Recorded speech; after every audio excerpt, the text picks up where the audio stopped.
My specialty is primary care sports medicine, which basically involves non-surgical injuries related mostly to athletes. That includes both orthopedic type of injuries, such as sprains and strains and broken bones and that type of thing. But also with my particular training, it involves medical issues as well, which includes concussions and various other illnesses that are unique to the athlete. I think proper evaluation and treatment is very important for athletes with a suspected concussion. Unfortunately, in the past, concussions were often underdiagnosed or poorly understood, and the treatment as far as return to play was often based on poor information or poor science. Luckily, over the years, especially over the last 10 years or so, there's been a lot of developments, a lot of more clear-cut recommendations for return to play.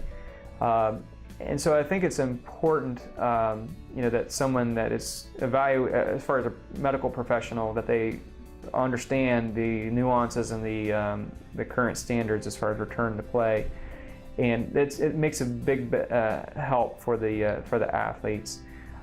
Just because unfortunately in the past, I think a lot of athletes will return to play before they were truly healed, and that can lead to some long-term difficulties, long-term post-concussion symptoms.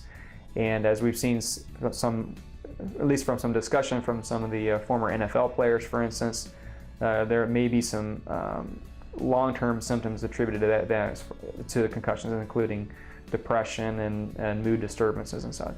So it's very important to get properly diagnosed. It's also very important to be properly treated so that you're not returning to play too soon. And that's where I think it's just important to make sure that the medical professional that you're seeing understands the concept of the concussions, understands the latest recommendations for treatment, and can follow those guidelines for the best possible outcome.